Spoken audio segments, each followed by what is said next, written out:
Hi there, Chip. Musical Aviator here. We're at Bundaberg, where we left off with Hotel Tango Mike a little while ago. We won't be flying Hotel Tango Mike today. We'll be getting used to our new aeroplane, the Diamond 62. We'll be flying up to Rockhampton on today's tour. Out of Bundaberg, we'll probably track up towards Moore Park Beach and then up towards Agnes Waters. There's this big stretch of almost unoccupied coastline here, which I'll probably hang up around 8,500, which is the lowest level of E-class airspace since we don't have any air control today. And then we'll head on into Rockhampton via Gladstone. From Gladstone we need to be below 8,500 so we can enter the D-class. Now there's probably not going to be any air traffic control up here today, so we'll be flying essentially as a uncontrolled airspace on the CTAF. There is a bit of unusual shenanigans that happen with Rockhampton airspace in the real world if the tower's not there, but we will probably not have the opportunity to do anything with that today. With that said, we're going to head on over to the aeroplane, the Diamond DA60. Hello there to Luke. We're installing the old FSX. That's always a bit of a pain. Diamond 62 is a twin-engine aeroplane. It is a piston aircraft, but it has a few interesting bits on its controls, especially engine controls.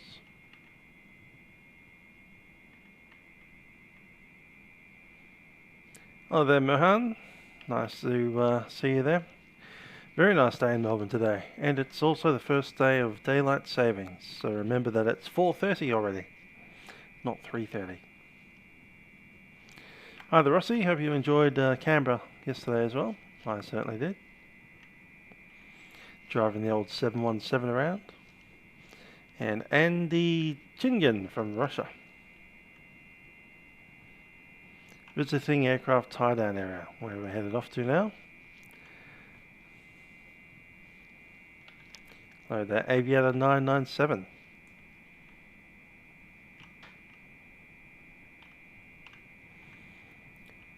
I can see our Diamond aircraft over there. And a little bit further on is the Beechcraft 18. That's the old twin Beech Midas engines.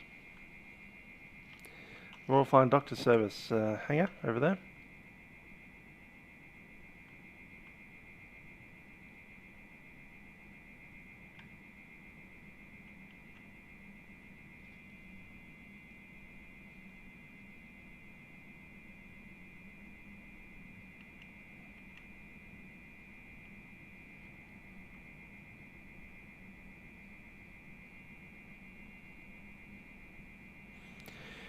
Quite a large aeroplane, this one, really.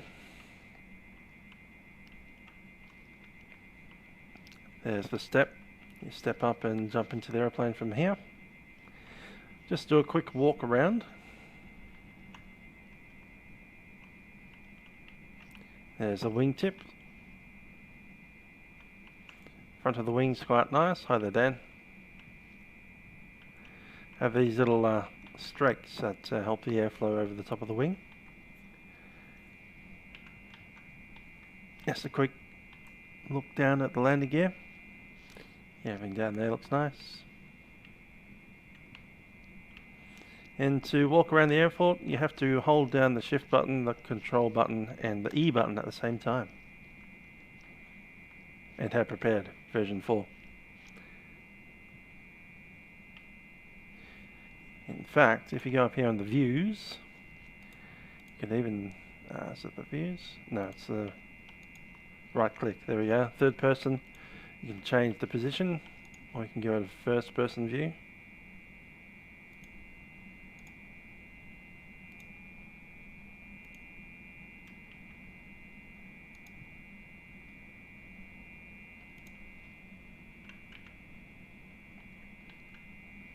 I have indeed flown around Melbourne Airport once or twice.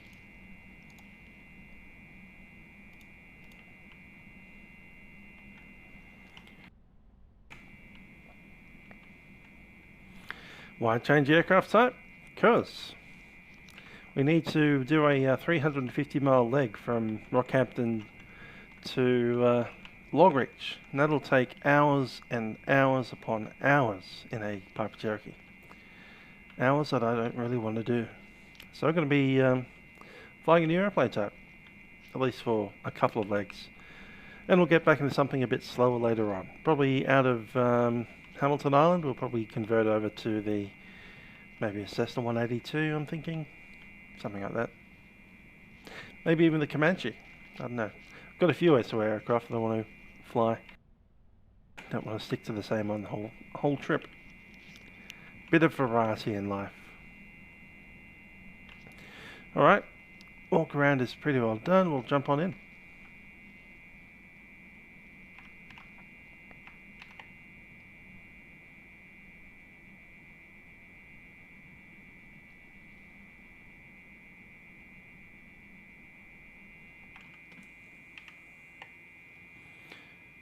Diamond DA62. I'm going to keep on calling it 42 because I'm more familiar with that. But it's a 62.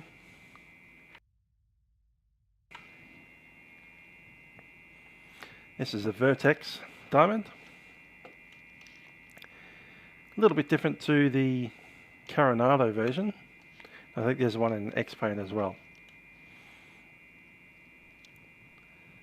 People are saying that they like this one's stall characteristics a bit better than the Coronado version, but this one tends to stick a bit on the ground, so when we start taxiing, you'll probably notice that I need a lot more power to actually get moving.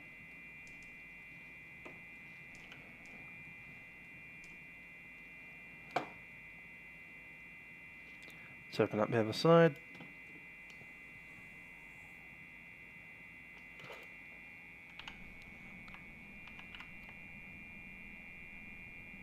Bunch of doors on this airplane. It's an entire family van. There's a couple of seats in the back as well. So 2 at the front, 3 in the middle, and 2 at the back. 7 seats in total. Some models of the aircraft remove the back 2 seats. That gives it a lower maximum takeoff weight.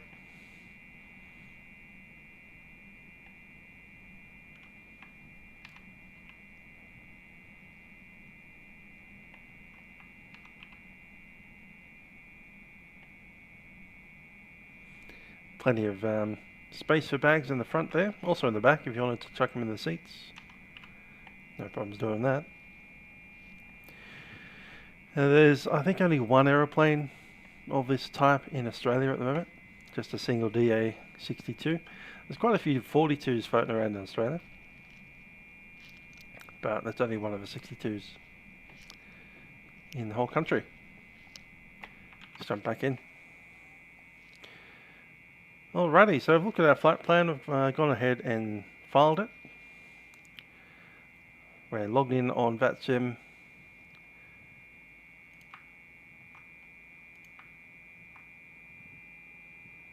Port Alma. So when we do start the engine, I'm going to chuck in direct to Gladstone. Going to take off from Bundaberg, track up here, but I'm doing a VFR flight rather than IFR. And we're limited to 8,500. There is an oxygen system on the airplane, which will allow, because it's not a pressurized aircraft. So you can see the button for oxygen down here, big green button, and over there is the thing that shows how full the oxygen tanks are, which at the moment is in the green. Barely used any. We are going to use it a little bit today. It's just a cannula, so I'll stick that into your nose, and it'll give you something to breathe through.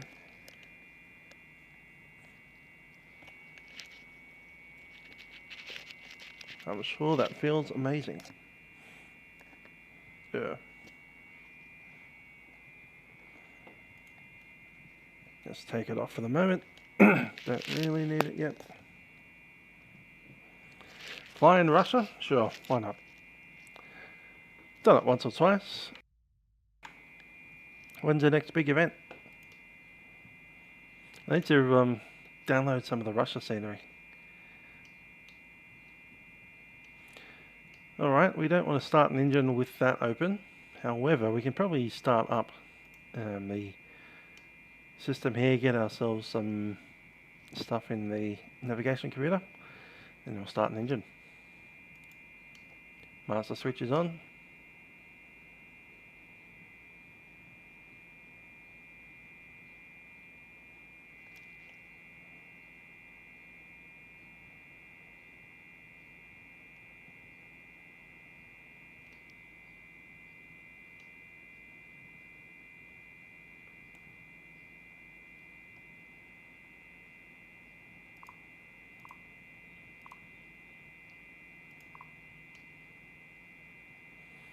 Cool. As you can see, we've got a Garmin G1000 here. Go to flight plan.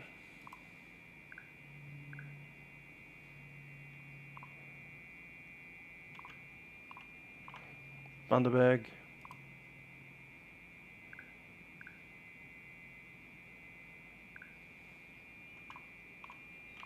Gladstone.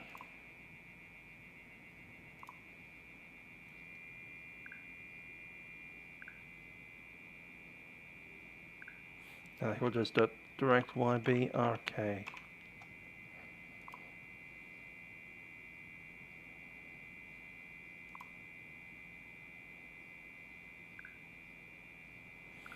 Happy with that? Let's close the hatch.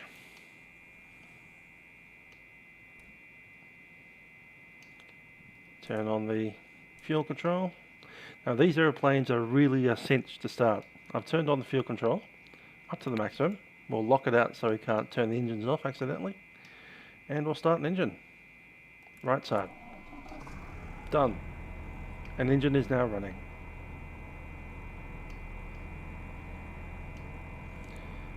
As you do an auxiliary pump test, simultaneous use only for an auxiliary. Left engine start. Done. Turn on the AV master and the pilot heat. Fuel pumps are in. Now we just wait for the engine to warm up a little.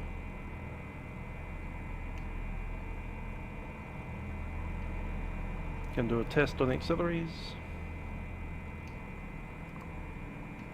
Auxiliary pump is on. And auxiliary pumps are off. Auxiliary start. Yep, diesel engines.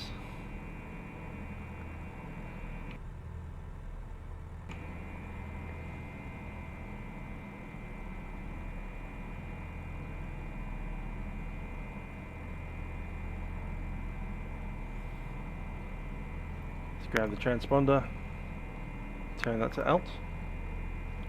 Could change the code on here, or 1200 today.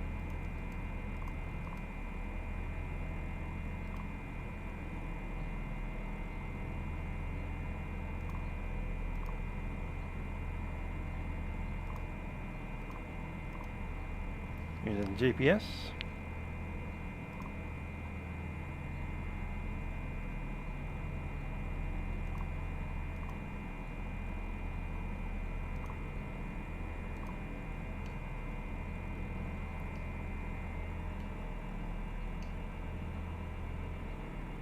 Alright, engines all in the green. Probably move out now. What is our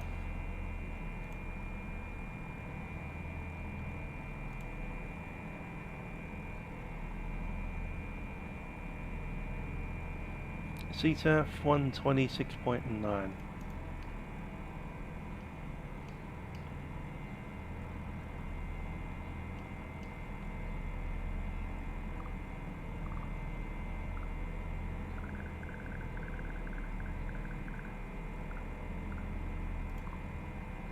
One 126.9 is set. We'll put yeah,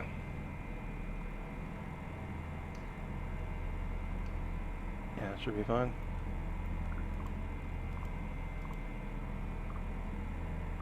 One 122.8 on the other.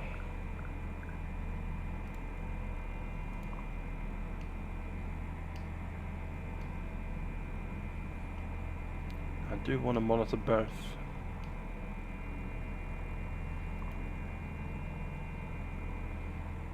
Cool. Both are in COM 1 and COM 2. COM 1 is on the microphone. There's telephone as well. Microphone mute. Nav 1, there's all your audio things. Crew is just me. That means I've isolated out the other thing. Hi there, Jack, how are you doing? Yeah, not doing too badly. Okay, taxi light is in. Actually, landing light is off. These throw it off for the moment. And let's grab our weather. Bundaberg, QNH 1018.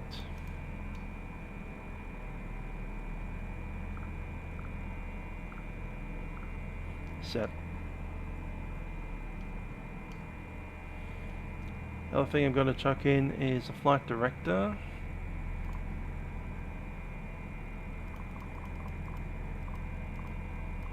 And a 10-degree pitch up.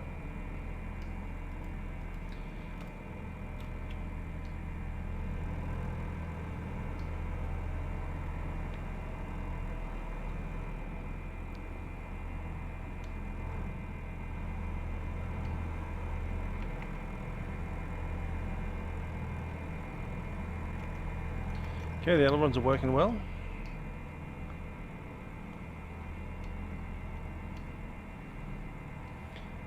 And the takeoff range set for the flaps.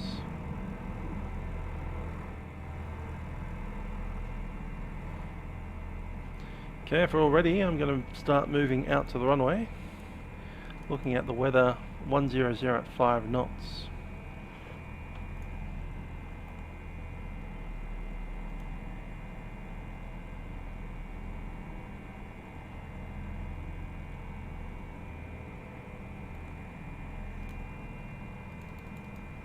That'll be runway 14. We'll taxi out to Bravo and then we'll enter from there. Traffic Bundaberg, Victor Tango X-ray is a Diamond 62, taxiing to runway 14 from the GA tie down. Traffic Bundaberg. Yeah, the Diamond 62 that flew across the Atlantic Ocean, that's pretty cool. I have seen it actually. Down the bottom here you see the parking brake, we'll just release that now. And we'll make our way out.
Alrighty, parking brake is set. We'll do an engines run.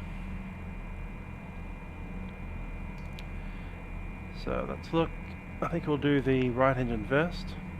Now to do the full run-up test, you don't need to touch any controls, just this button, ECU test. You push it down, you hold it down, and it'll bring it up. RPM goes up, you'll see the load stay, and then it'll drop the prop RPM by itself without touching anything.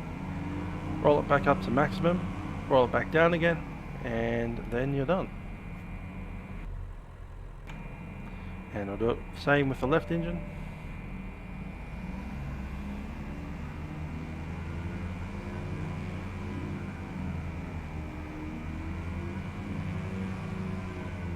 load drops down to 18 and we're fine.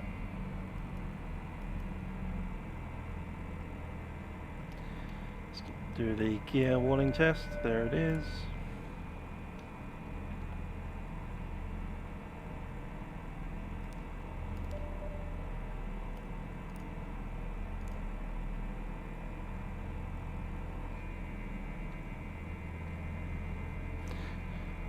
Yeah, Australian Outback tour is pretty cool.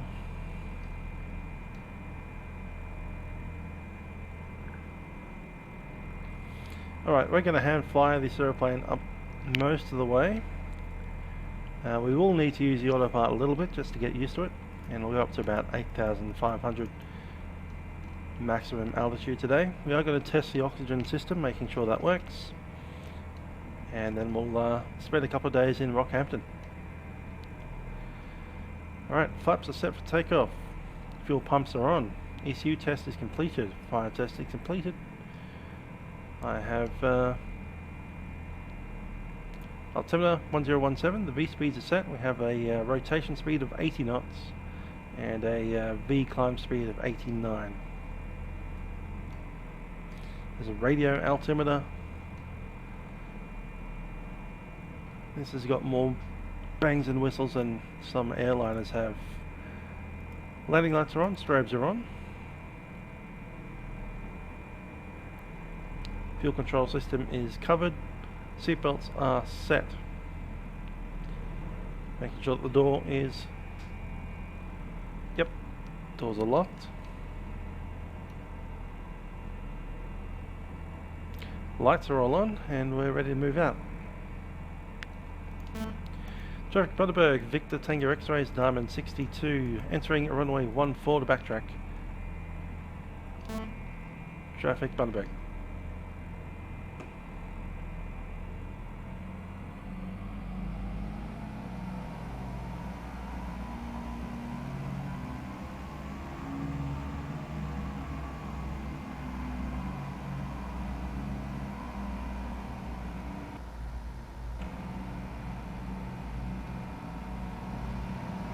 No aircraft coming at us, nothing on the TCAS.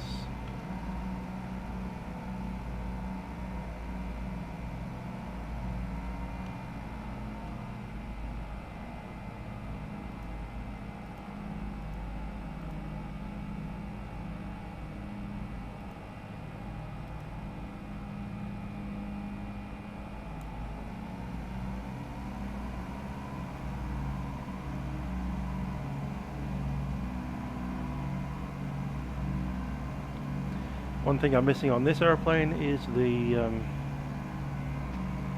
what do they call that thing on the GPS system.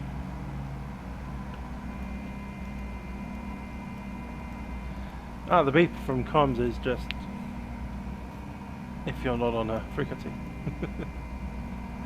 Hello Lachlan, yeah, I've been streaming a bit lately since I can.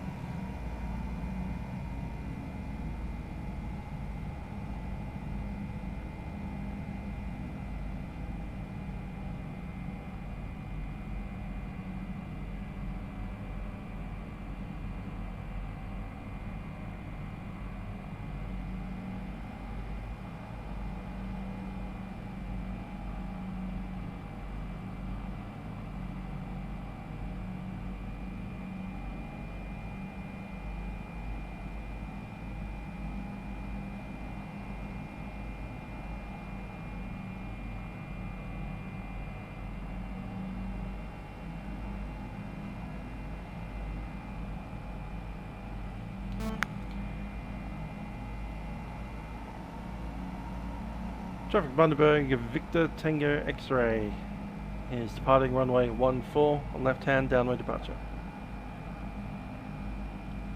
Let's go.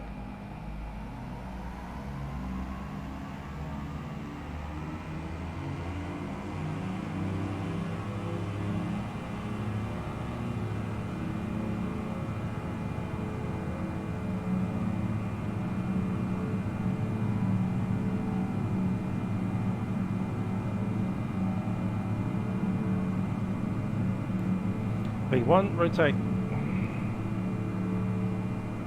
There's the climb out speed, landing gear coming up.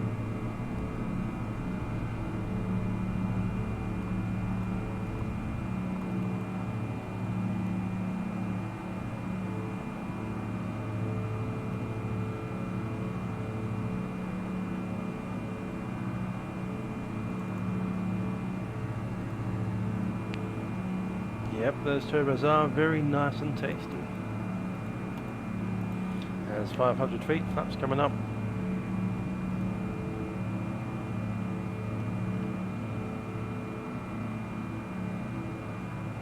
Make the turn.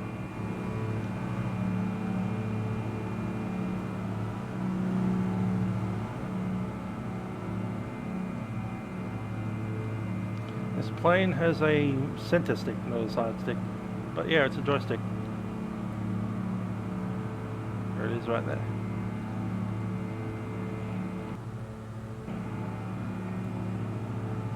Between your legs. A bit like a fighter jet. And compared to Hotel Tango Mike, it flies like a fighter jet. We're doing 100 knots and we're climbing at 1,000 feet a minute. Not even at maximum power. 93% load. It can go up to 95 quite happily. Which I will. 95%, there we go.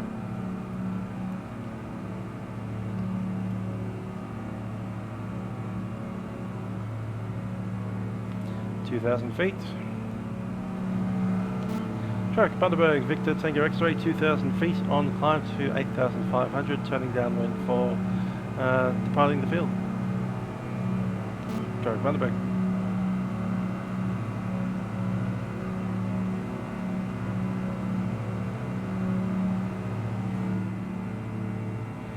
And the airplane does have a trim system up and down.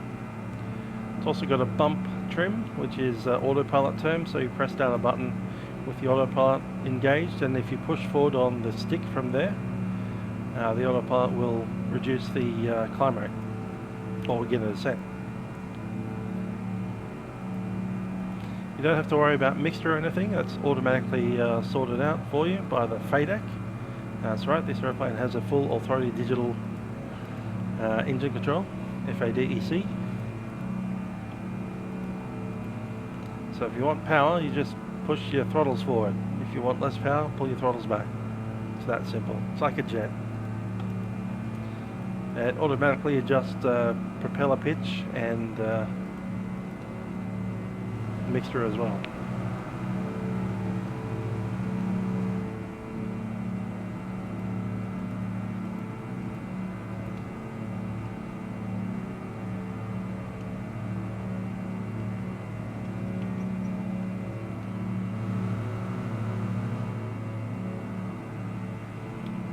Keep it climbing up to about 6,005.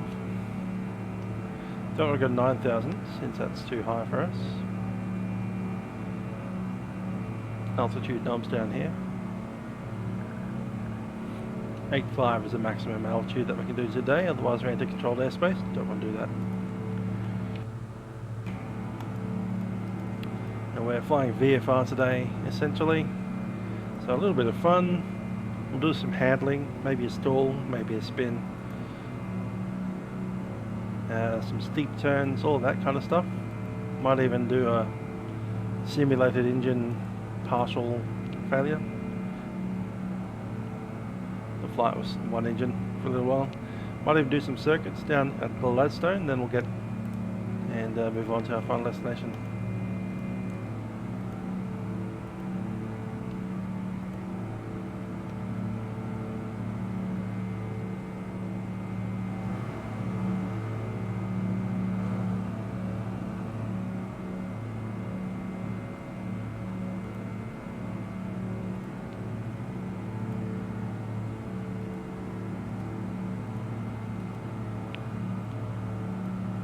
Okay, I do want to test out a few of the autopilot functions. We'll be using that in our next flight next Friday probably, or whatever it is next week.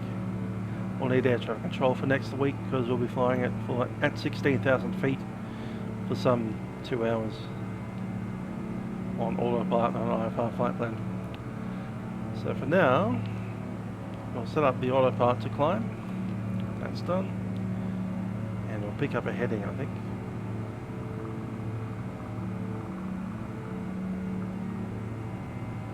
.300 on the heading. Heading mode select. Alrighty, so we're on the autopilot now.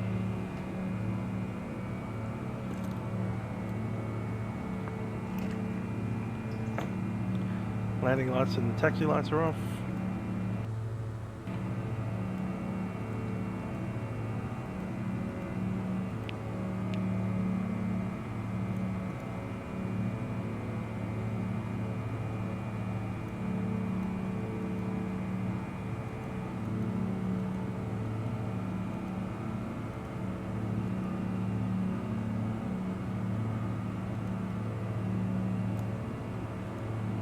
See how it captures 8,500.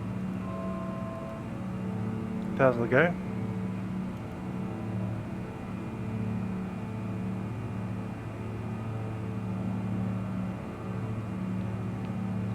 Ground speed 142 knots.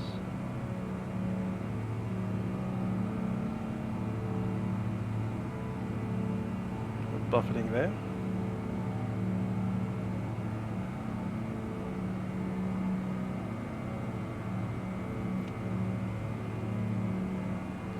It's possible to go to flight level change, and you just select a airspeed that should keep in the climb.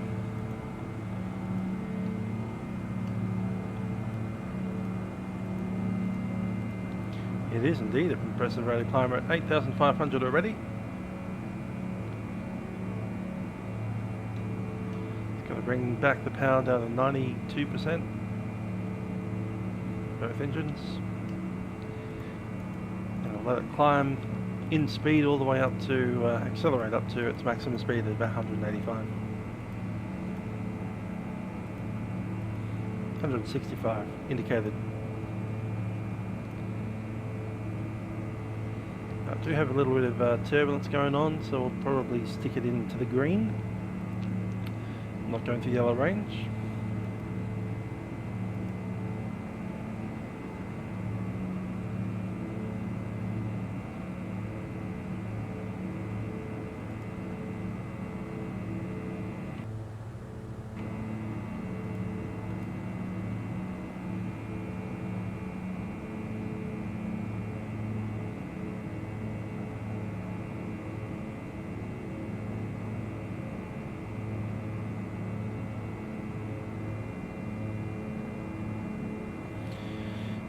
As far as jet aircraft, A2A, if you can get the air-to-air aircraft that you want. So, for instance, if it's a choice between a Coronado Cessna 172 and the air-to-air one, certainly take the air-to-air one.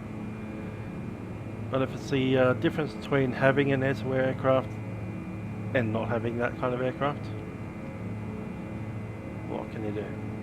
But yeah, air-to-air is certainly better than the Coronado stuff.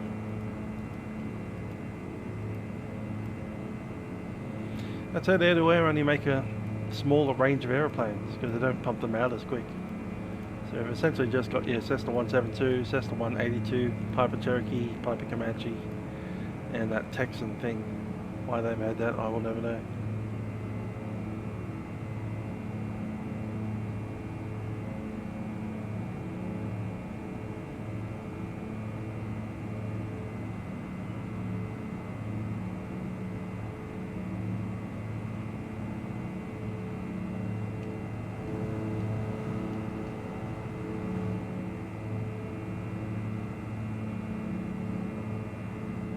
Oh yeah, and the Beechcraft Bonanza. How could I forget that?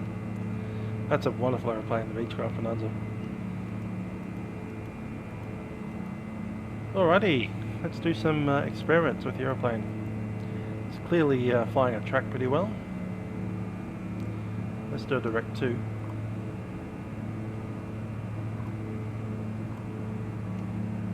Direct to Gladstone.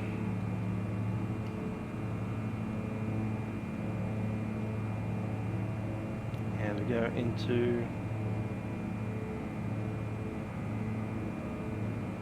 nav mode. There is a VNav mode here. It's forward descent only. Works a little bit like the Dash 8's VNav. We can also do procedures. So come over here, we'll select an approach. Approach for Rockhampton. What's the weather doing there? Variable. Alright, never mind.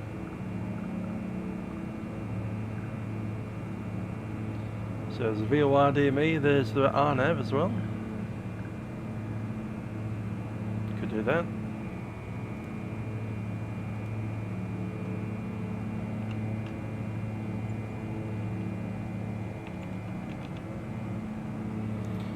Rockhampton RNAV 33. Lullis.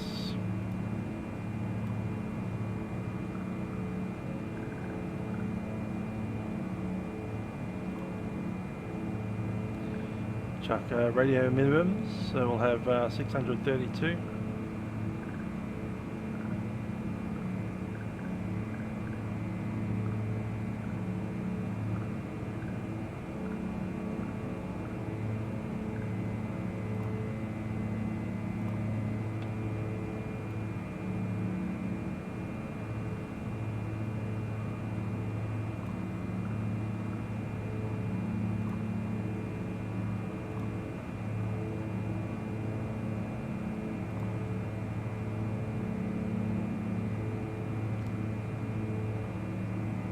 Happy with that.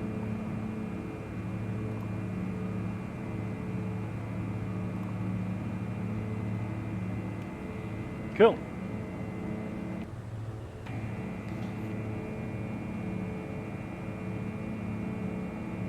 Well, we're sitting up here, we might as well get our oxygen system set up and do a test on this.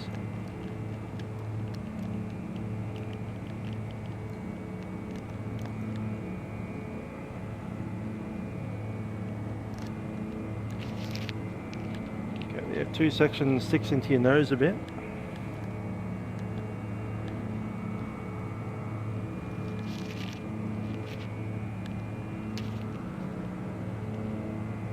There's the bit. There it is. Cool. And you have to breathe through your nose while you ingest the O2. Simple pull. Look down there and you should see, yep, flashing red light. Oxygen going into your nose.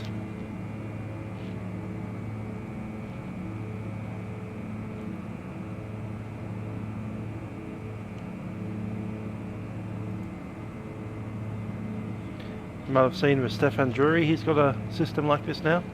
Big long white thing, two little prongs that go into your nose. You also have a little system that can prick your finger. Actually test your blood a little bit like you might do with lancing yourself there. Little prick to your finger and make sure that you've got enough blood, oxygen in your blood. Because you can't really tell if you're starting to have oxygen issues. Obviously if you're above 10,000 feet, legally you need to have oxygen on. But actually feeling the effects of hypoxia, it doesn't feel like you're running out of breath. It feels like you're drunk. You feel more confident, like you're actually more likely to feel like, yeah, we can do this, we're awesome, push it. It feels like you're drunk a little bit without the hangover. So you feel all kinds of confident, you feel like you're going really good, but really you're hypoxic and your mental faculties are going, and you're not making any sense when you're talking, and you're likely to pass out unconscious at random. Yeah.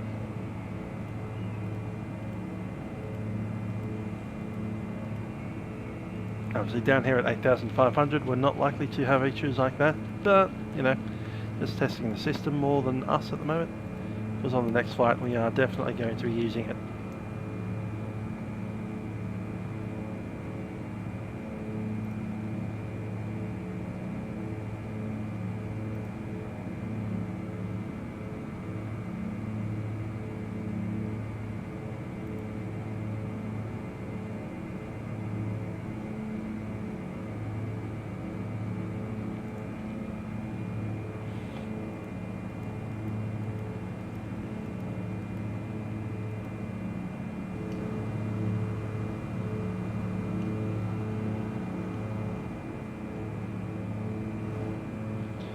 So a little quick trip outside.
Cool, I'm happy that the O2 is working.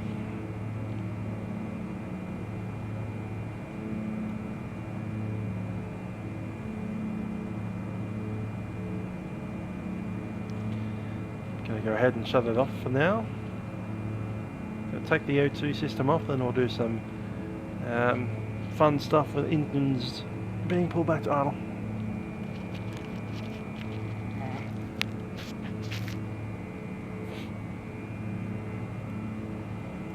There we go.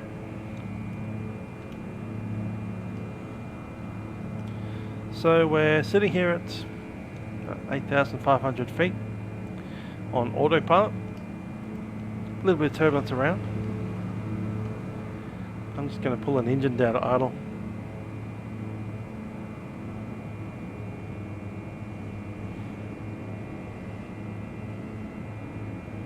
Definitely need a little bit of rudder in for that.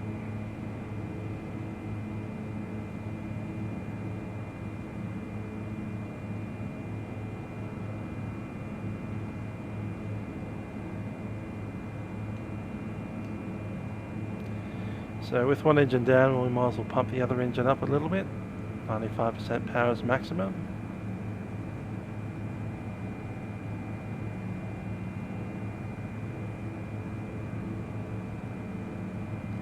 If you go over 95%, everything turns yellow, like that. Don't want to keep it at yellow, so we'll just sit at 95%. See, that's the speed is coming back still.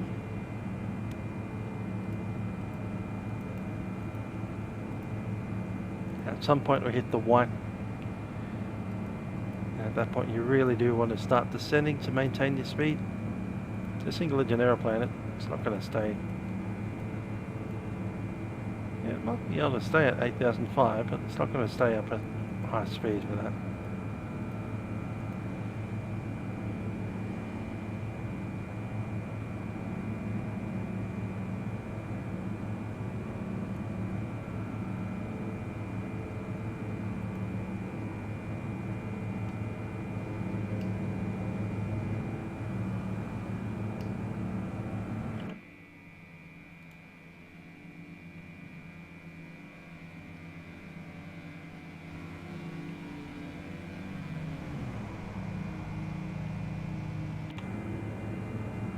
Still faster than the 172, that's correct.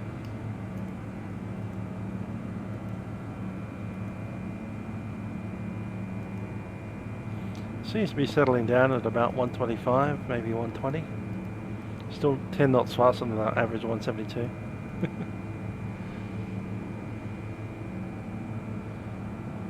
That turbulence is awful.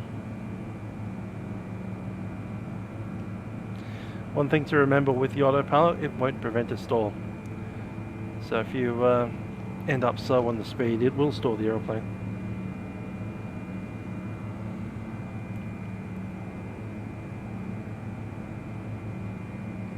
The other bad thing is it's using trim to maintain altitude. So there's the trim there. If we were to stall the aeroplane in autopilot, you'd need to de-trim those down.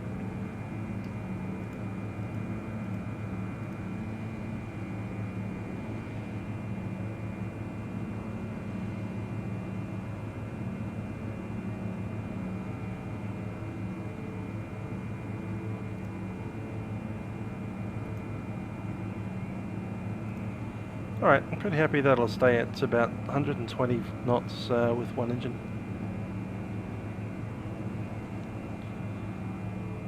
Gonna bring the other engine to idle.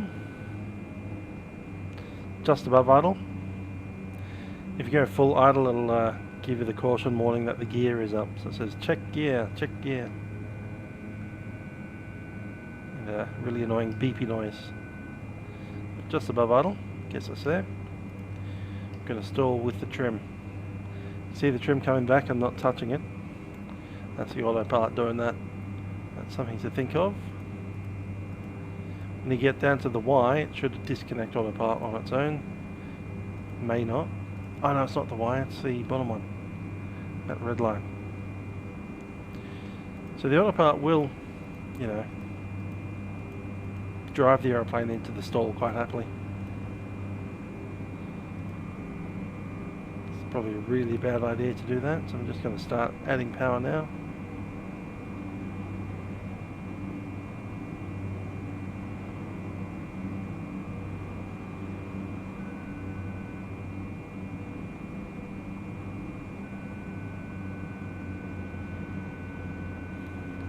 Autopilot's given up on the altitude. There we go.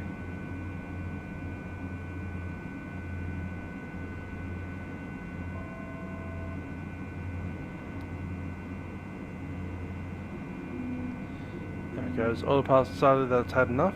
It's given it back to the pilot.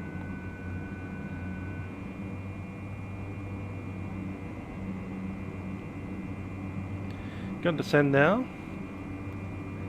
I'm also going to readjust that trim because it's way back there.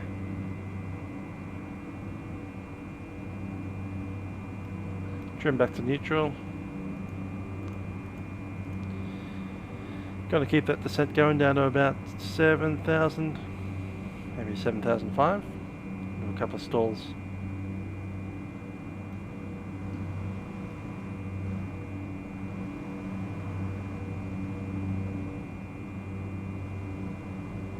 So we have a look below us. Yeah, that's nice and flat. I like it.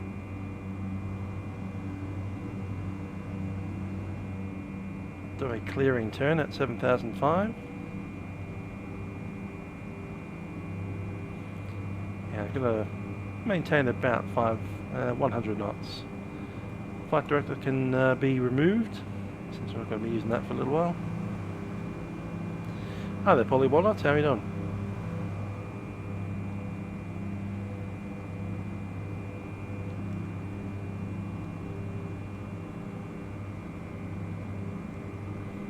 Envelope protection won't allow the aircraft to stall. I think we saw that. It did start to descend on its own, and it kind of held about that 80 knot mark, which is obviously marked as the stall speed. So it wasn't leaving it at 8,500 like I was expecting it to be honest.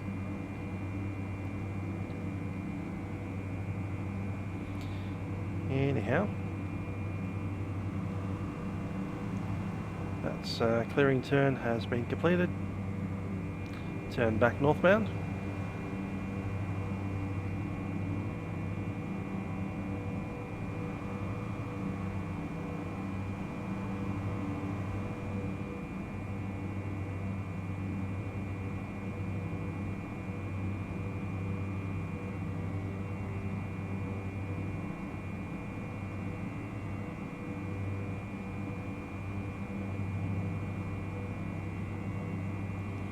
I'm happy with that, and under manual control I'm going to push it into a stall, see if we can.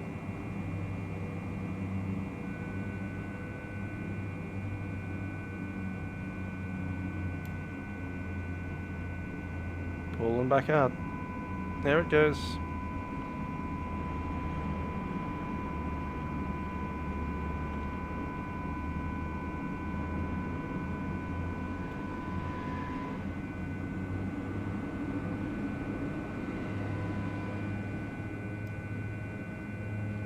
Not too bad at all.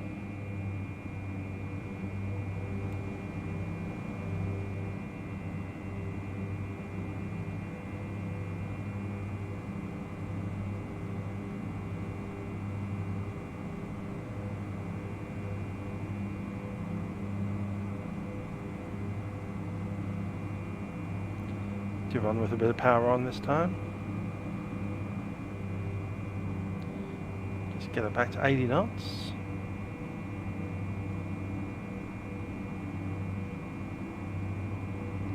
Climb like the clappers, give it about 40%.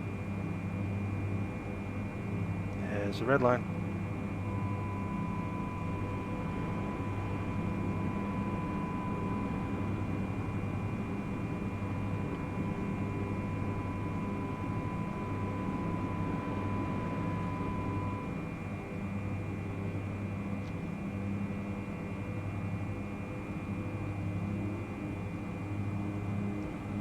Pretty benign.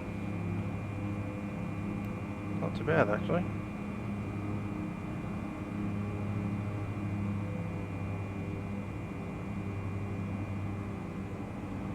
Does tend to roll a bit, but that's alright. I'd say it's better than the Cessna 172 in that regard. Chucking a little bit of elevator in that time. There it goes. It's spun. Doesn't really want to. Power on.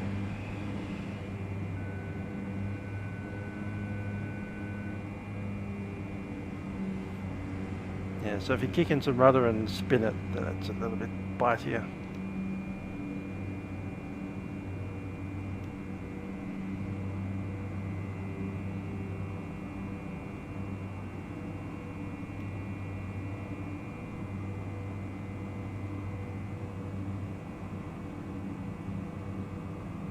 So yeah, it spins pretty well when you chuck in some aileron and rudder at the same time.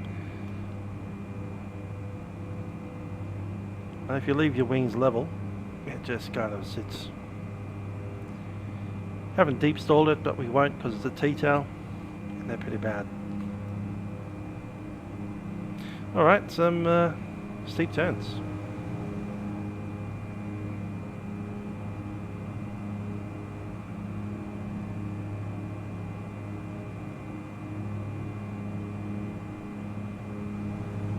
Gonna track westbound.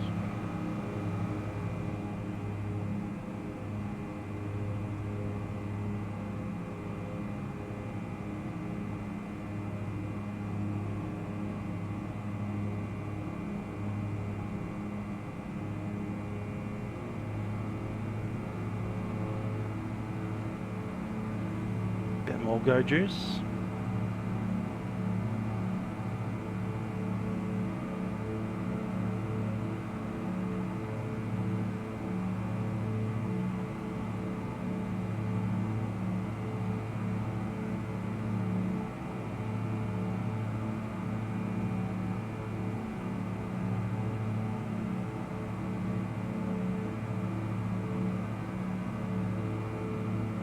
.75, that's where I want to be.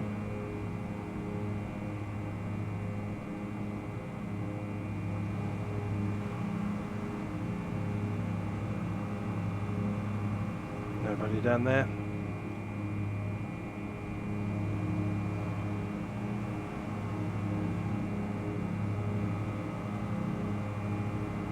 Nobody down there either. Let's do a turn. Currently tracking 180, let's do it, left hand side.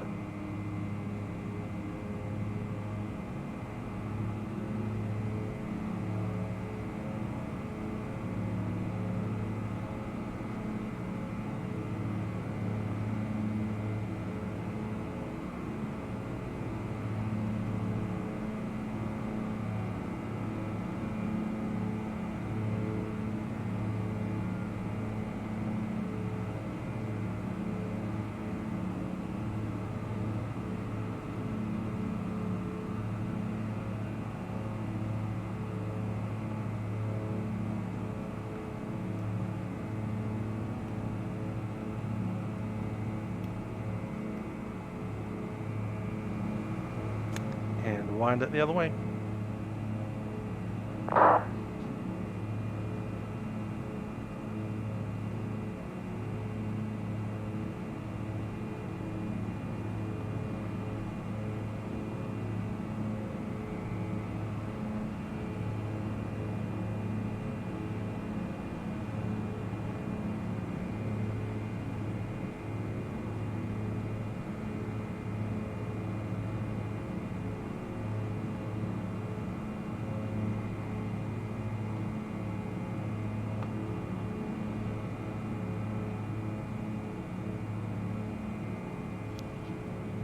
Not bad, flies well.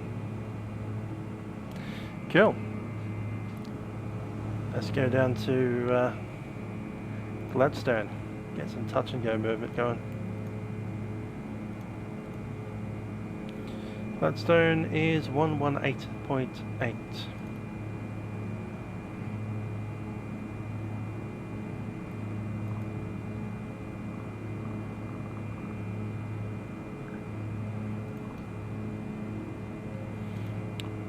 And we'll turn up towards Gladstone, get ourselves some descent happening.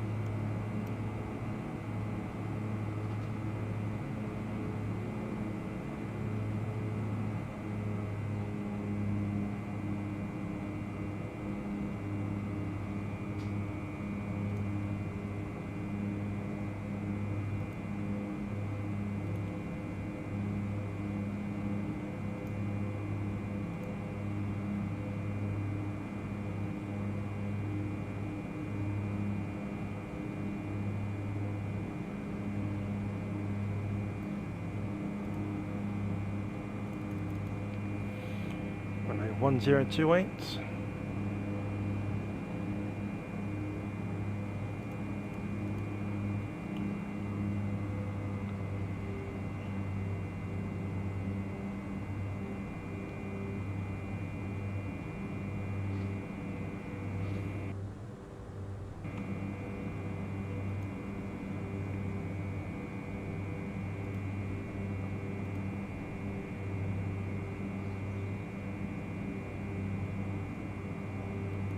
So that's going to be runway 10.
$25 miles. 7 minutes from now. 37. Traffic Gladstone, Victor Tango X-Rays, Diamond 62, inbound to Gladstone from the south. Estimate circuit time 37. Runway 10. Traffic Gladstone.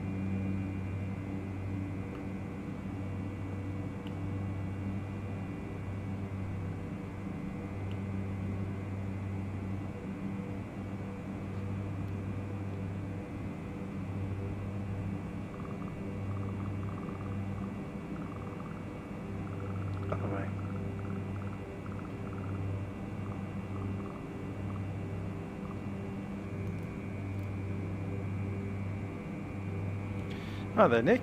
I'm intending to fly up in the UK early tomorrow morning, about 5 AM. There's a Irish event on that I'm a bit interested in. Hopefully it'll work out.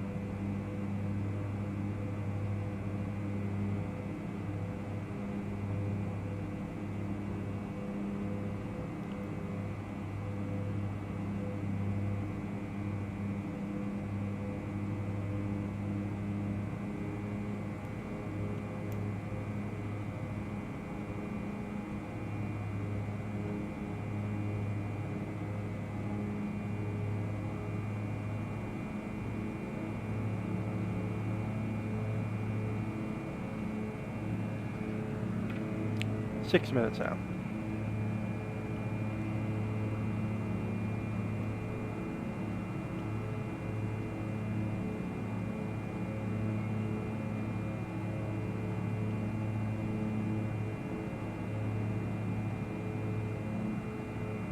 Okay, once we come out of Gladstone, we'll be climbing up to about 3,500, tracking into join that RNAV approach at Rockhampton.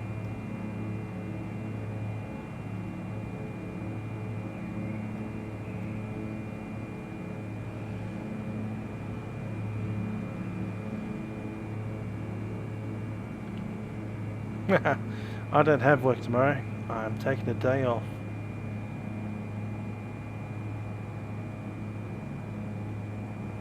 I'll be getting up early, flying, possibly going back to bed, getting up, doing some random housework, enjoying some life.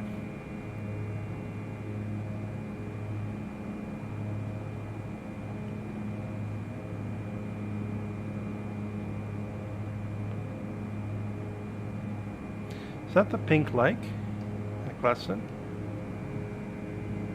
Look how pink that is.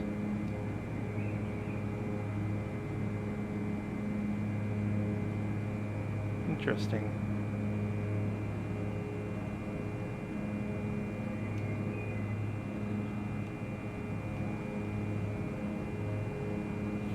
Didn't remember a pink lake being at Gladstone. Is that a thing?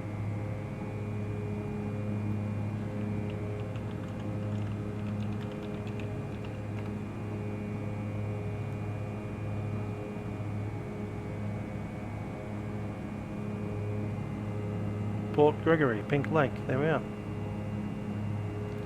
Cool.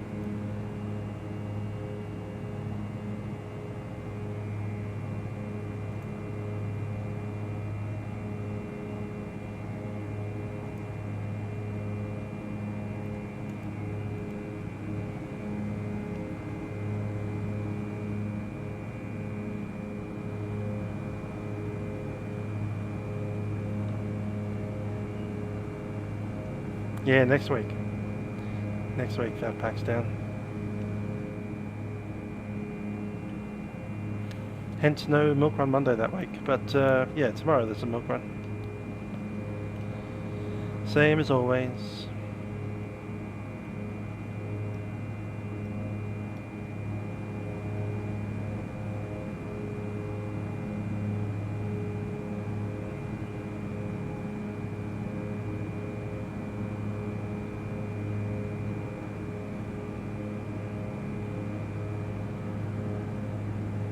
Totally a pink lake. That's yeah, it's pretty cool.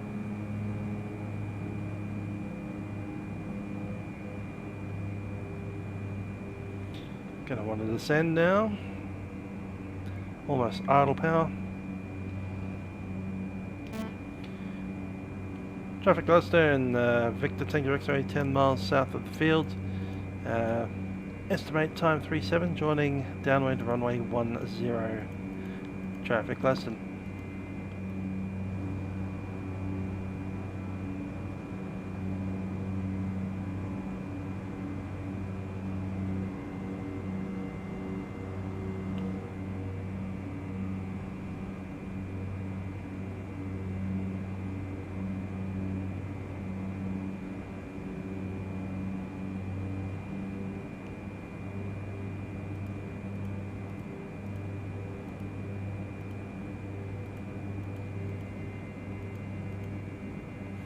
Yep, there's a spilled milk run on Wednesday next week, not this week.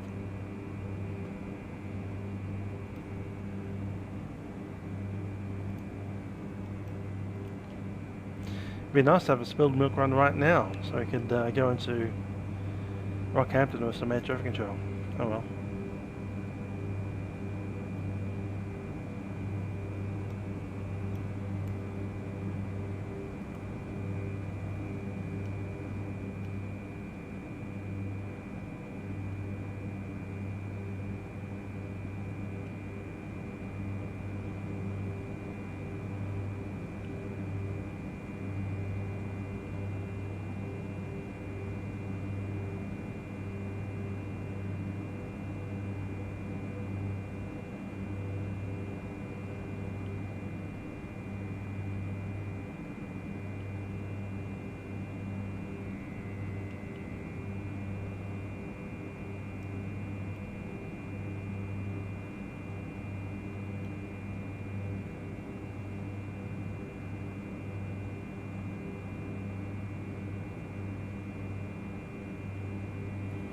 Okay, we can send the landing gear.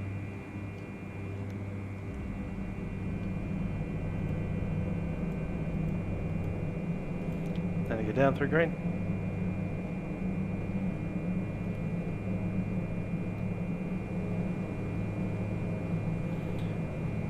Traffic Gladstone, Victor Tango X-ray, Diamond DA62 is downwind runway 10, touch and go.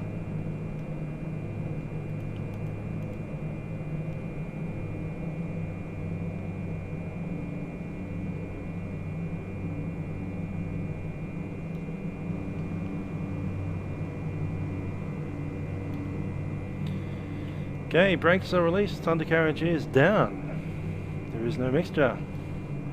Pump is on.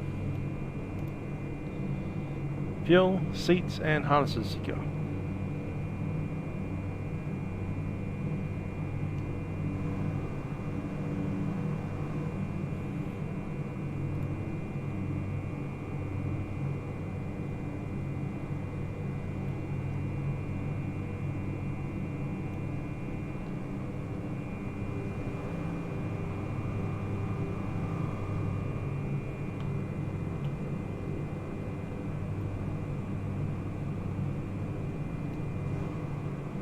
Can't see behind us particularly well.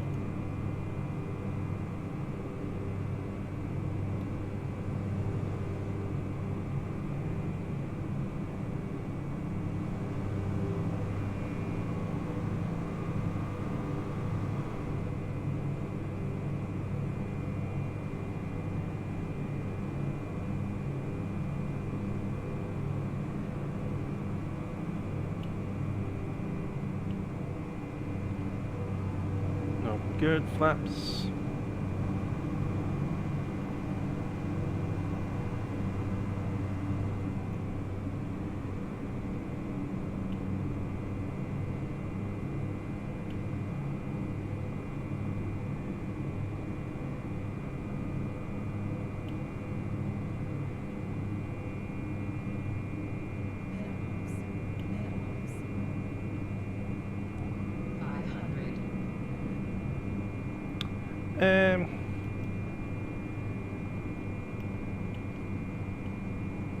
We don't have any concrete on the runway. That's great. Yeah, I purchased one. Owned it for about 12 years now. Me in the bank.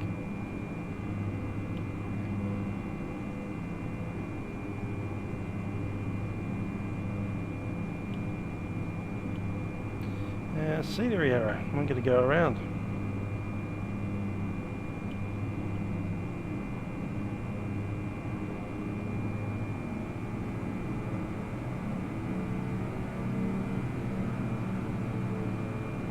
Landing gear up. Flaps.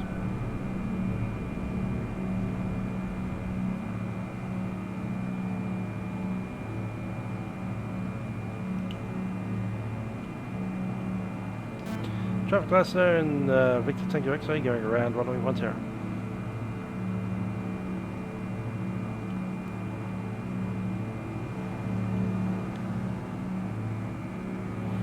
Yes, that it might be a little expensive. It's not too bad actually.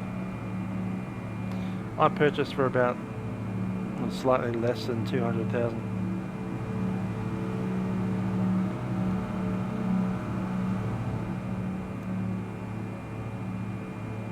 But that was back during the global financial crisis of 2008.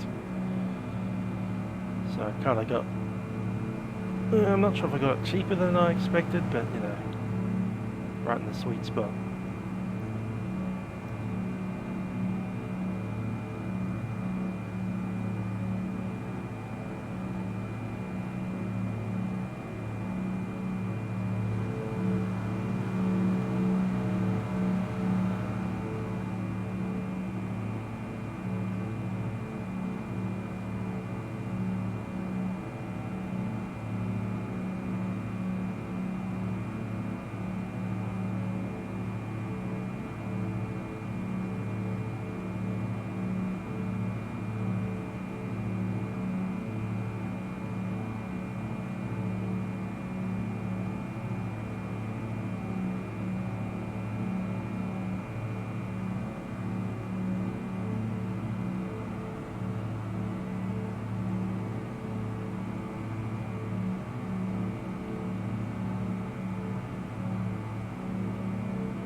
Traffic Gladstone, Victor Tango X-ray is downwind runway 10, departing the zone on climb 3500.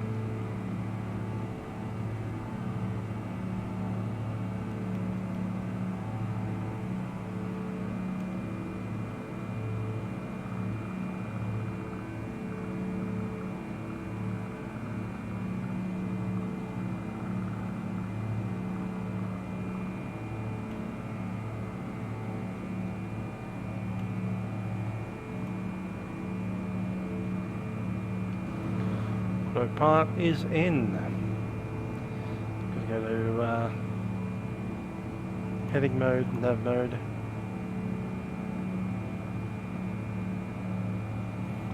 and flight level change.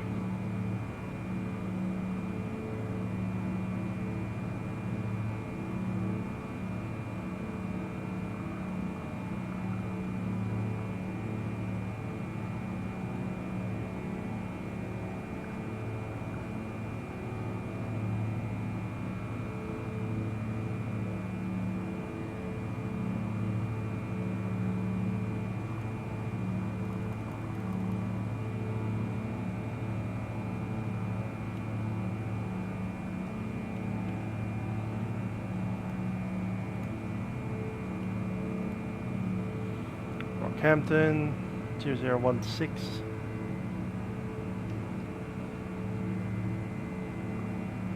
Sorted.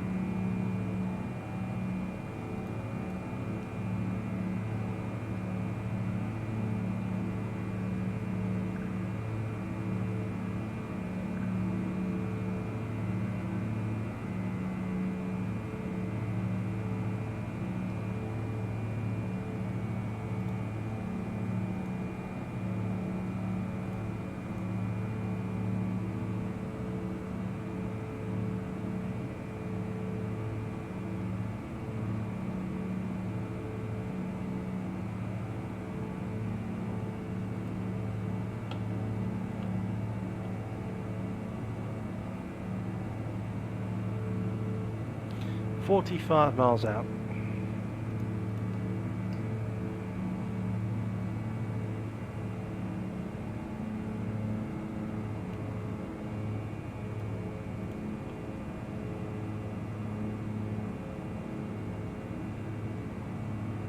CLL is 45.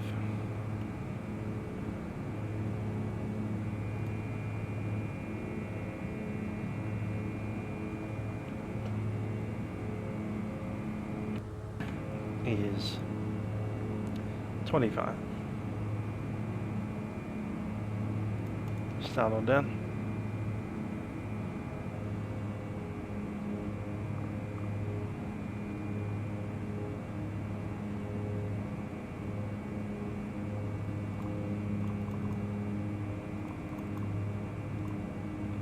$700 a minute. Q is pretty expensive. More than down here.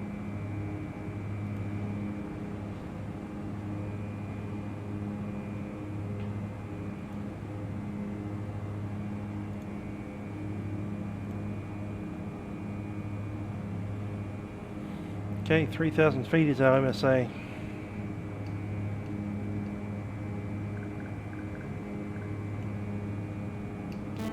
Traffic Rockhampton.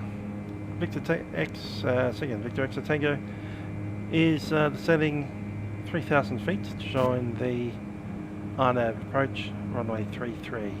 Report at Lilith. Traffic Rockhampton.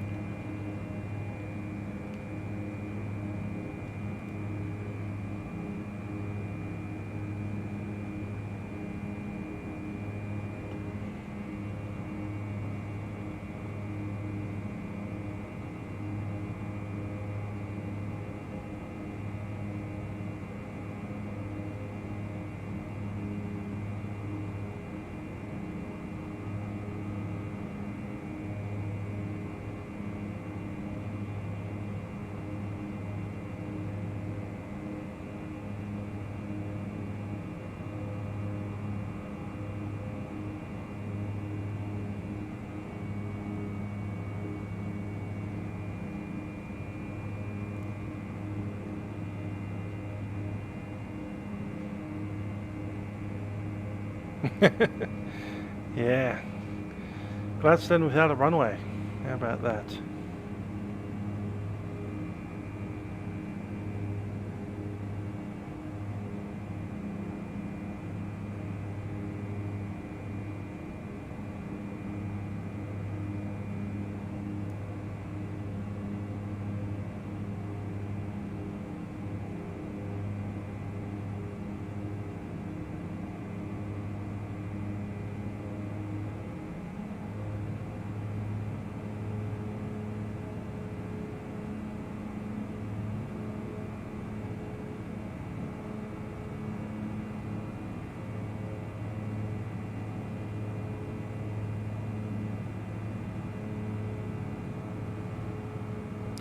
$160.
MDA is 660.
Traffic Rockhampton, Victor Tango X-ray, Diamond DA62 is 10 miles from the field, 3,000 feet. We're heading with the island approach runway 33.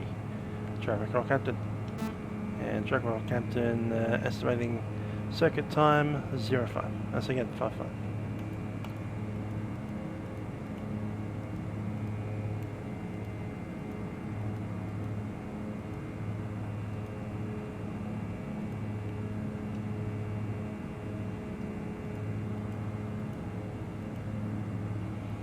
Time to back off the speed, get down to about 110 knots.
Love how you can still see the T-tail out there.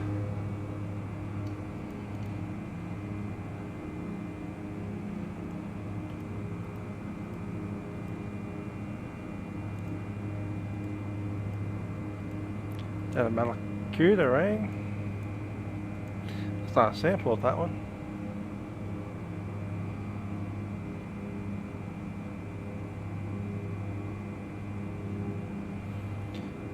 Where are you leaving from, Aviator? Is that Bankstown or Moorabbin? Or somewhere else?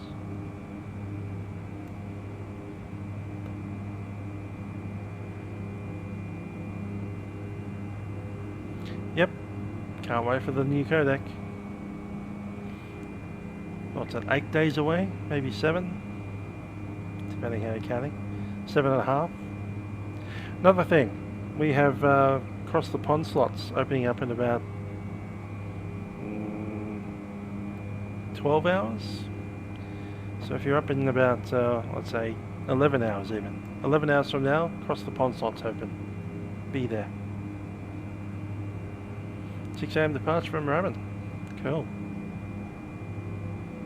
Don't want a passenger, do you? Just kidding. Just.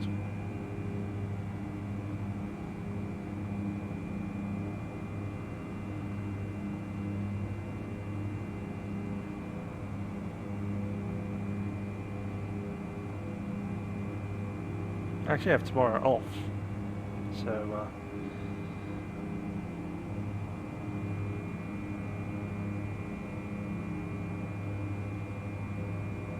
what kind of airplane are you flying? Out of Moorabbin tomorrow.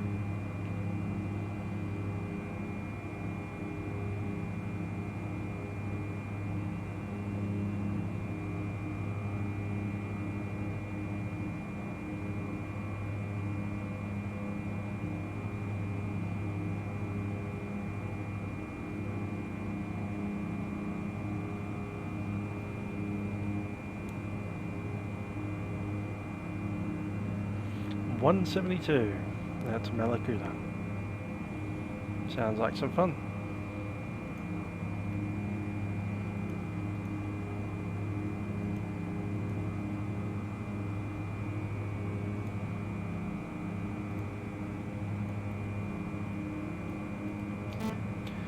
Traffic Rockhampton, Victor Tango X-ray is at Lullis, entering the Arnav Zazilla approach runway 33, Rockhampton.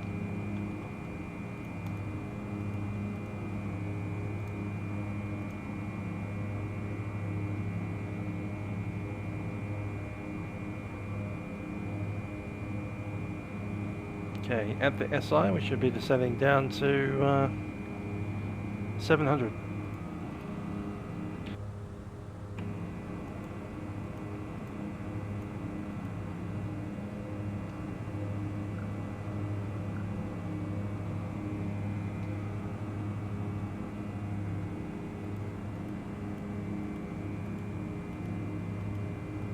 Sure, sounds fun.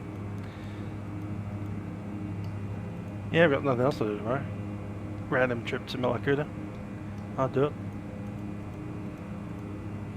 Of course, I wouldn't want to usurp someone else who wants to do it. Someone else has already got dibs on you.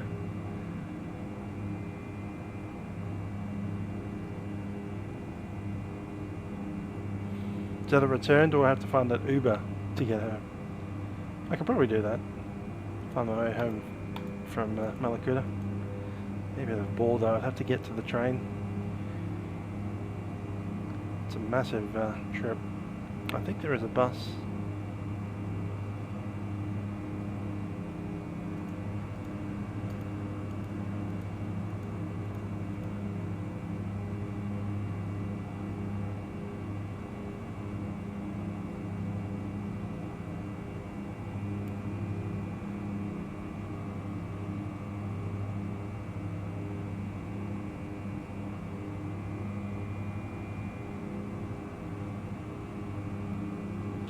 Alright, there's a glass though.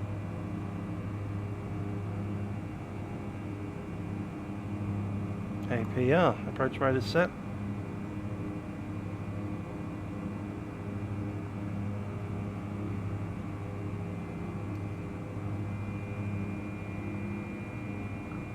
There's a GPS RNP approach derived glide slope. Should pick it up.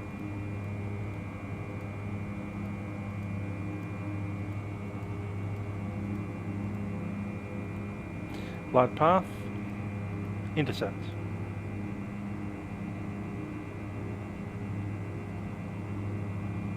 There it goes. Yes, tracking. Traffic Rockhampton, Victor Tango X-ray, final runway 33 RMP approach, full go around. We'll call on final.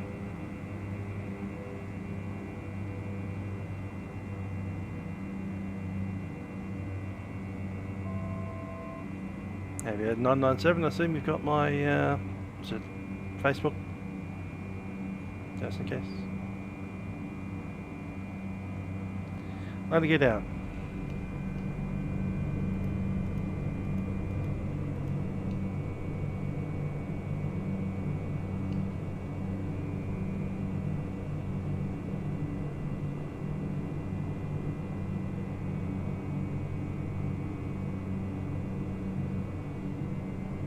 Cool, thanks right there, Vienna.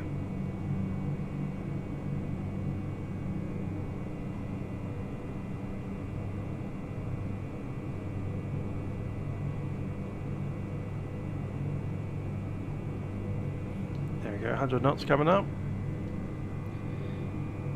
Approach flaps set.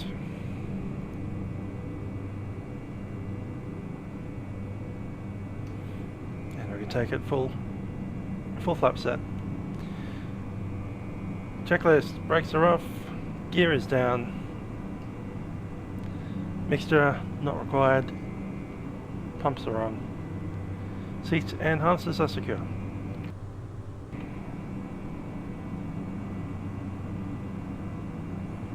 Fuel quantity is 20, looking good.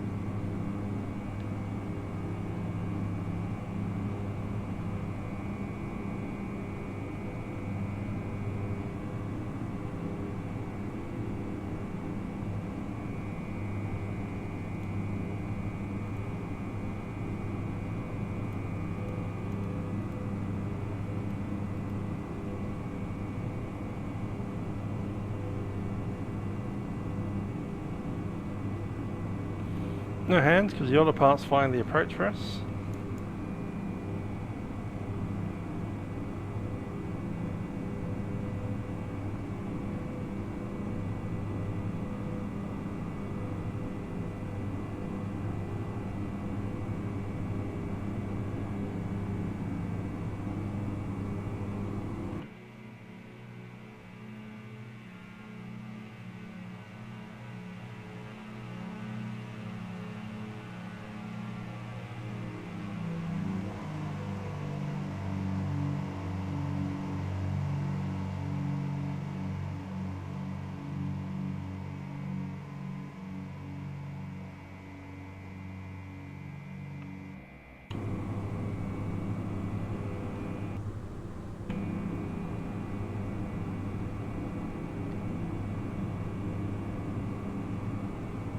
Thousand feet, my airplane.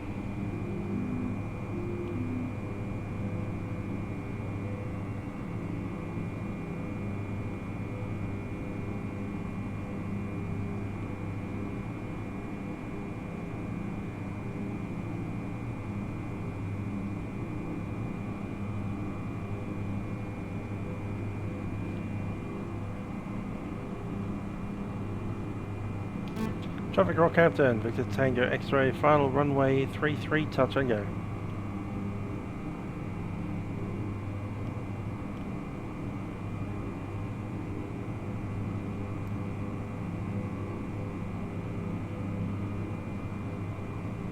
Coming up on minimums. Minimums, minimums. This is like a little airliner. Continue. In Lockheed, Brisbane at what time? 6 departure. You want to meet up at 5? 500.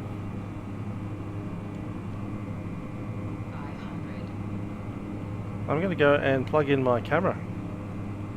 You okay with the camera mount? I'm going to plug in all my stuff tonight. That changes my day a bit. I've got to fly an event tomorrow. I'm going to fly a real plane. 6 AM, eh? I can get there before that.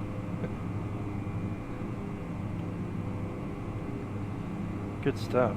6 AM. Yep, I can probably leave at about 10 past 5 to get to Melbourne by then. Just double check that. Might make it an hour before. Where do you meet normally? Outside the main. Cool. Brilliant. I'll bring one camera and one phone with a camera on it, and a mount, and a headset. Got my own headset.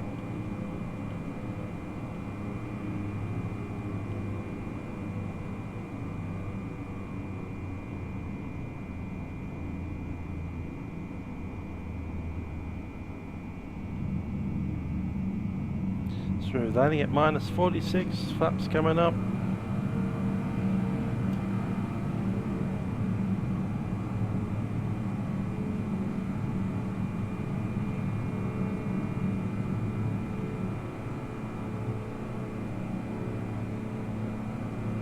Gear up. VAC, cool, can do it. I know where to park. Yeah, I can park there, can't I might park on the other side since it's possibly better than... Actually, it's public holiday, they won't be open. The cafe won't be open. Actually, it's not public holiday. Victoria. Duh.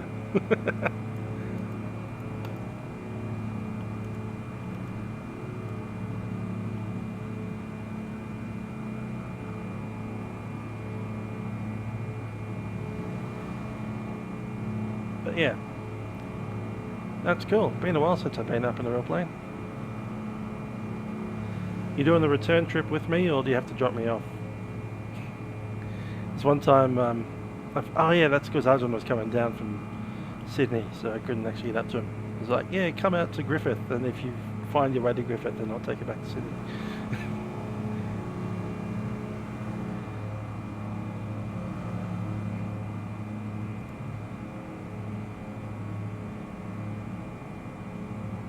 Traffic Rockhampton, Victor Tango X-ray is turning downwind, runway 33, full stop.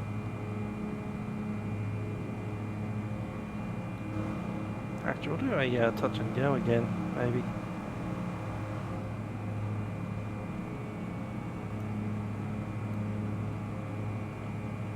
Elevation 28, we should be stopping there.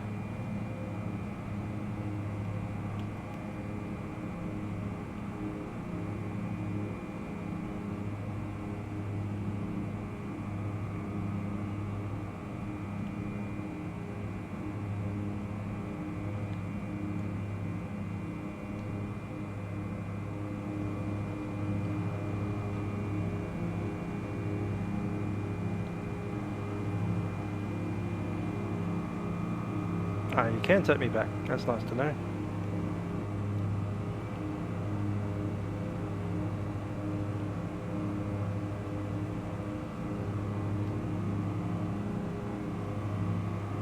How about that? Lining up a flight on the live stream. That's fun. Flight director is off. Brakes released on the carriage is not yet down. Down it is now. Down through green. Extra not applicable. Pumps are on. Seat tails are secure. Across we go. Traffic Rockhampton, Victor Tango X-ray turning base runway 33. Touch and go.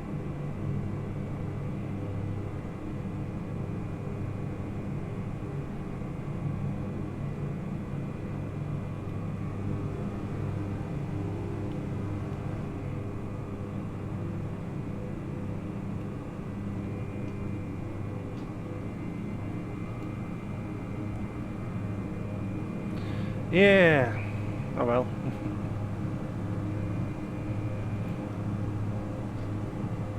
Well, the crowd can't fit in the 172, so meh. No doubt that the crowd will show up at 6 in the morning either.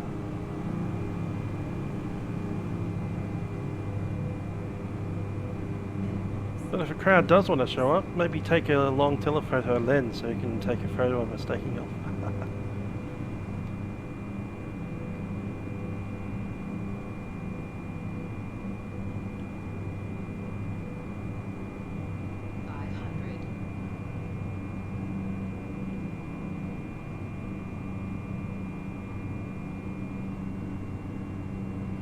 I think the Vertx is better than Coronado, but that's I don't have a Coronado, so I can't really compare them directly. My feeling is it probably is, but I can't be sure.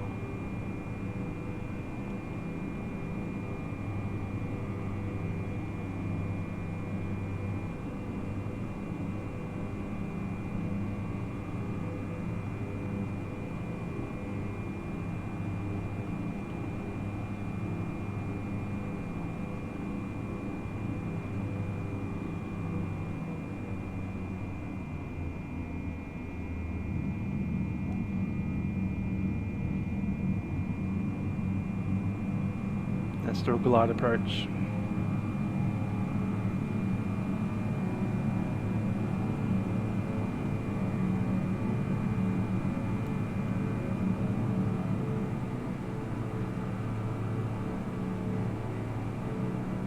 Positive right, gear up.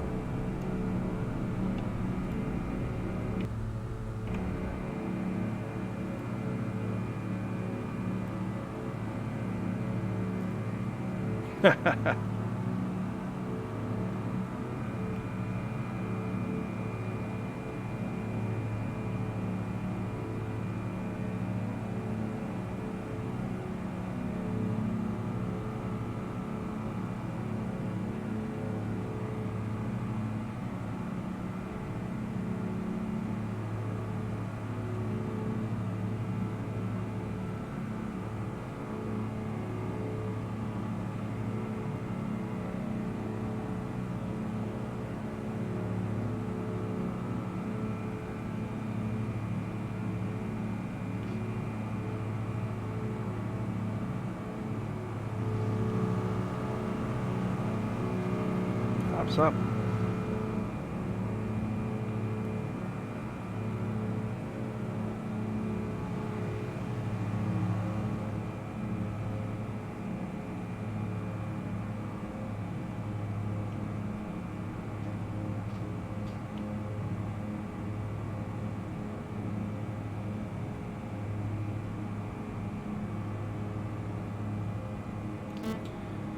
Traffic Rockhampton, Victor Tango X-ray, turning downwind, runway 33, touch go.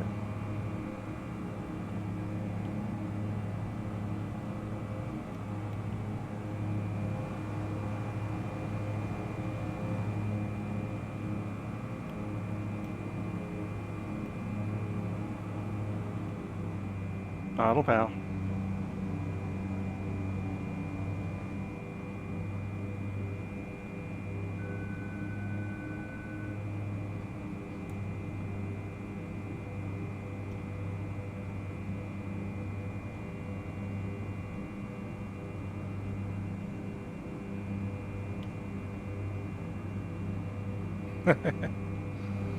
Banned from simming. Yep. Just in time for Cross the Pond as well. At least you won't get banned for being awake at 2 in the morning. Maybe that's why you were banned.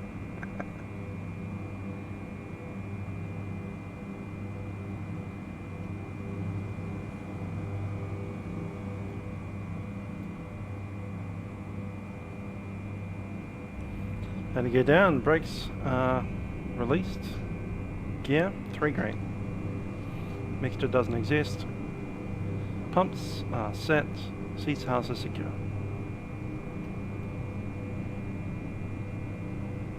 Traffic Rockhampton, Victor Tango X-ray, downwind, so again, base runway 33, touch and go.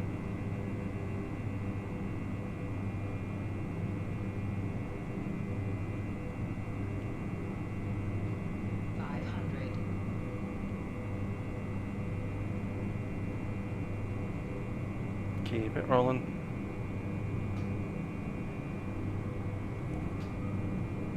Approach flap set.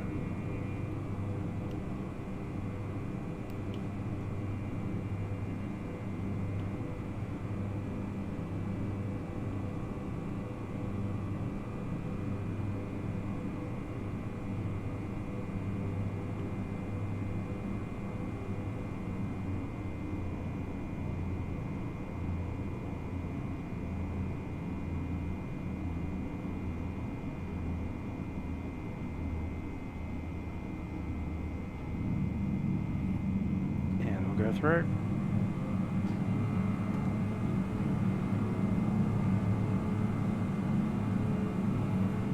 Next one will be flapless.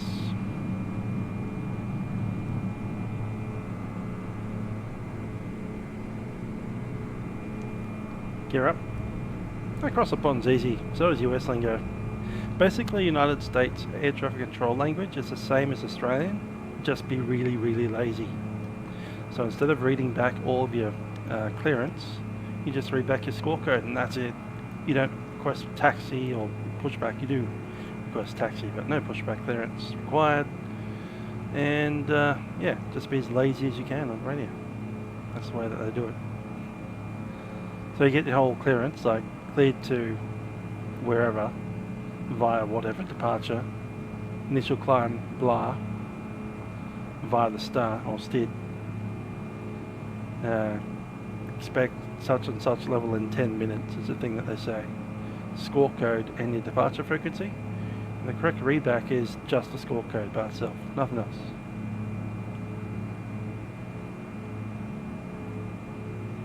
Kind of freaks me out a little bit.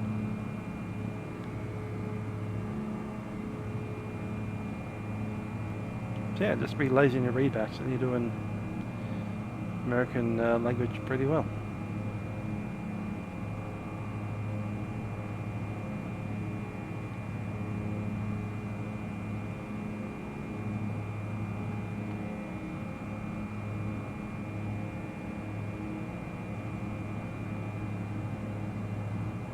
Yeah, it is that easy. And you might get told that you're number 5 cleared to land, which means that you're cleared to land, but there'll be 5 airplanes in front of you that are also cleared to land on the same runway. Don't get freaked out by that. It's all fine.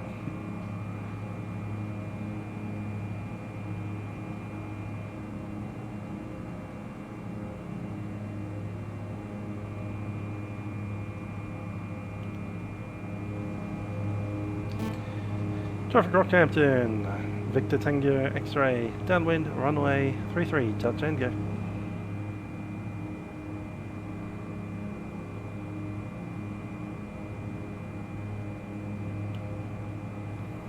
Okay, brakes are off, landing gear coming down. Mixture doesn't exist. Pumps are on. Fuel is green. Seats harness are secure.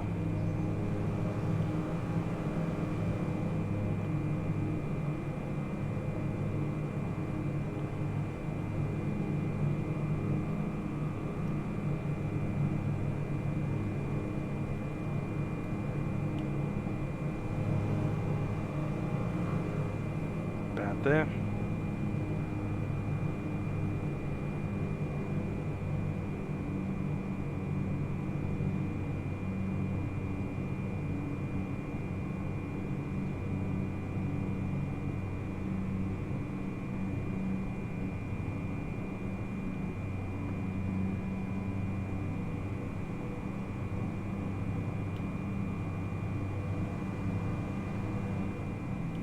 Oh no, the flaps aren't working, whatever will we do?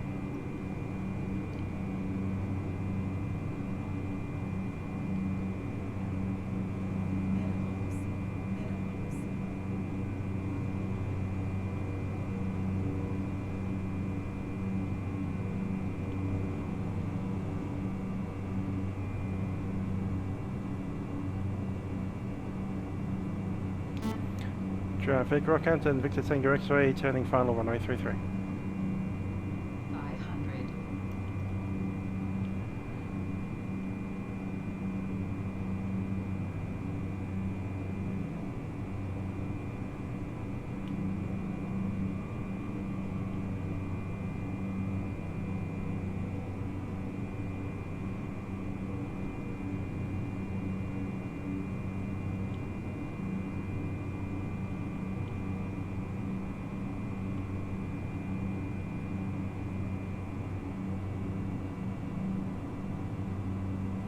Going to keep that speed at 90 knots or better, otherwise it'll stall.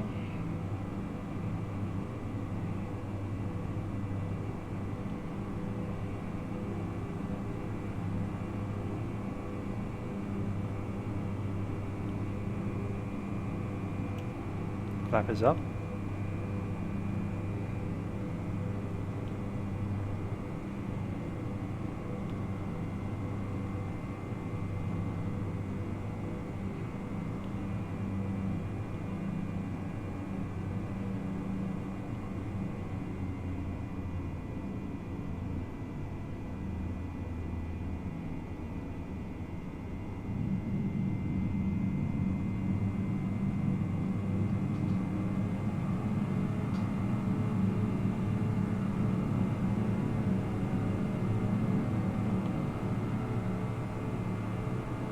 This will be the last one.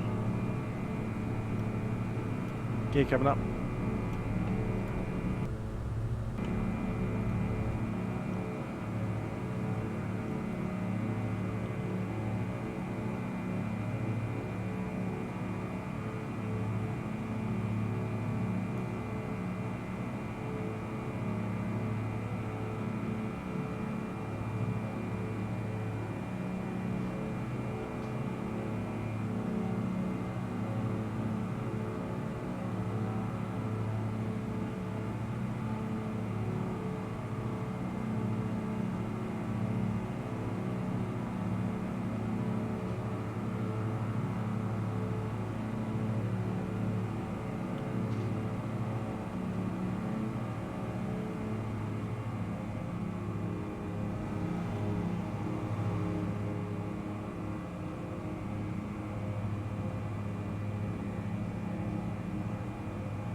Traffic Rockhampton, Victor Tango X-ray, downwind of runway 33, full stop.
Get down.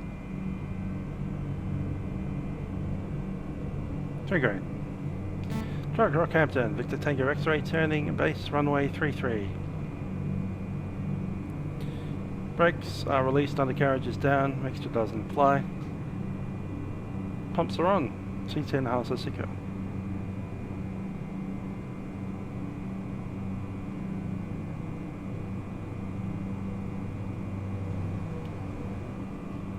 Flaps.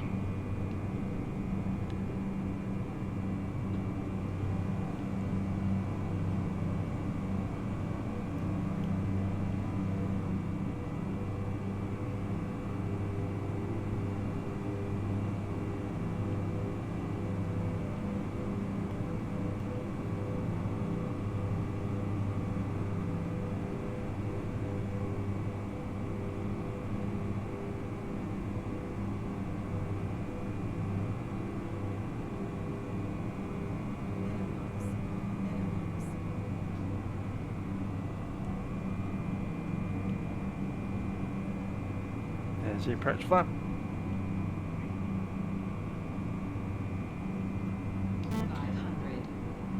Traffic Rockhampton, Victor Tango X-ray, final runway 33.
Okay, level vacate on Foxtrot Echo.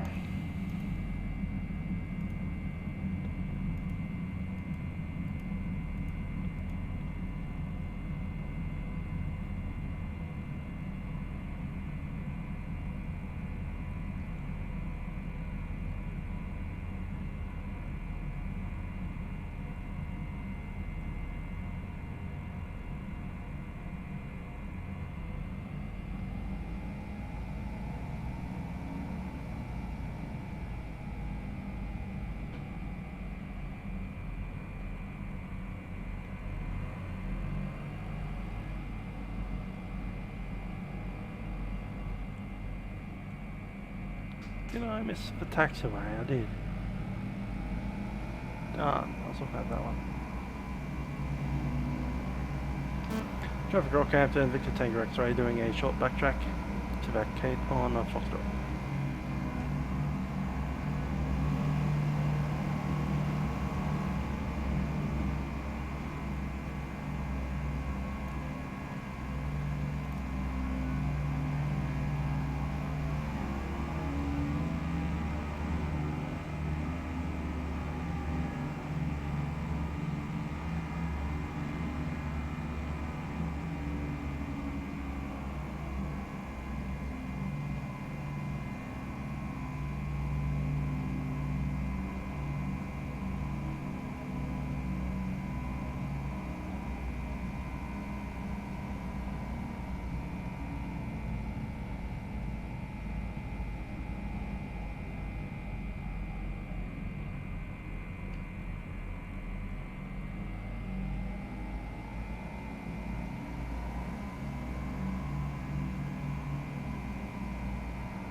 Parking brake is set.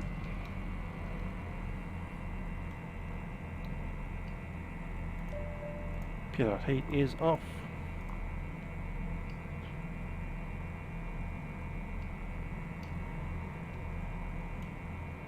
Alrighty, now we'll turn the engines off. We just switch these over so we can pull the fuel control down to 0.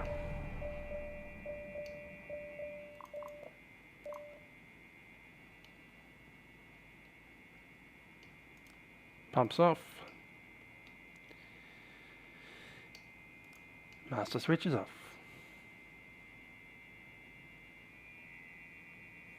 Little knob here you can press to just shut them down quickly.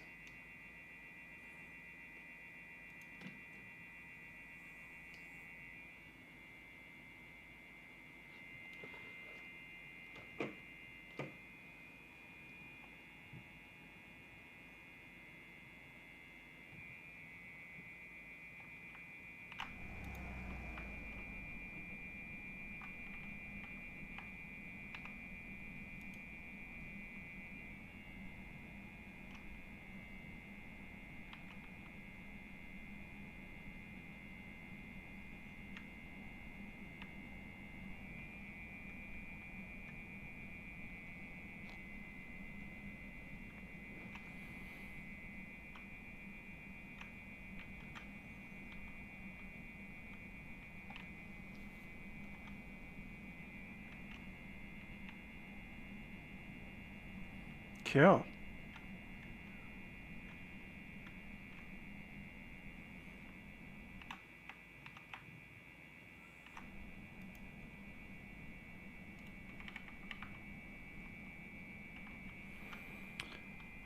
Well, as usual, you put some wheel chocks onto the airplane. Maybe tie it down if you got the tie downs.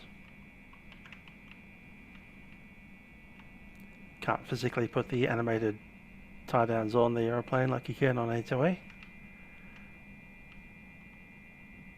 But that's alright, we got the guy that can walk around.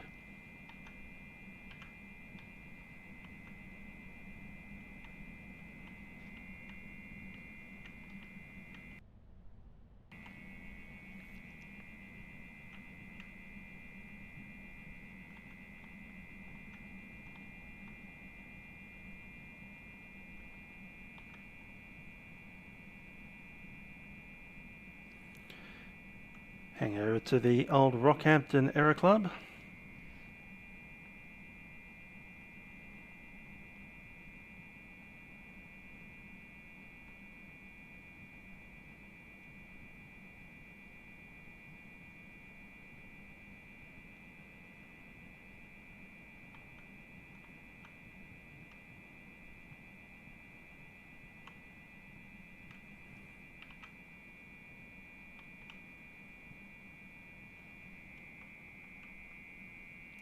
There we are. Well, that is us in Rockhampton. I think we'll leave the aeroplane tied down there for most of the week because we've got a big, massive flight for it on the next leg. The next leg is 350 plus miles from here to Long Reach, non-stop, straight across. We'll worry about that next time. Indeed, time for a beer at the club. Time for a... also, I'm going to jump over and get my cameras plugged in, so I have full batteries and stuff to get to a ride in the Cessna. 5 AM in the morning, I'll be up. How about that? Probably even before that, 4 o'clock in the morning, let's do it. 4 AM, I'll be up. 5 AM, I'll be in the car. Cameras, headset. 172. Thanks for that, aviation. I'll see you tomorrow. First of you guys, I'll probably see you tomorrow as well. We have Milk Run Monday. The last Milk Run Monday on the old voice codec. Until then, I'll see you guys next time. I've been Musical Aviator. Have a good one.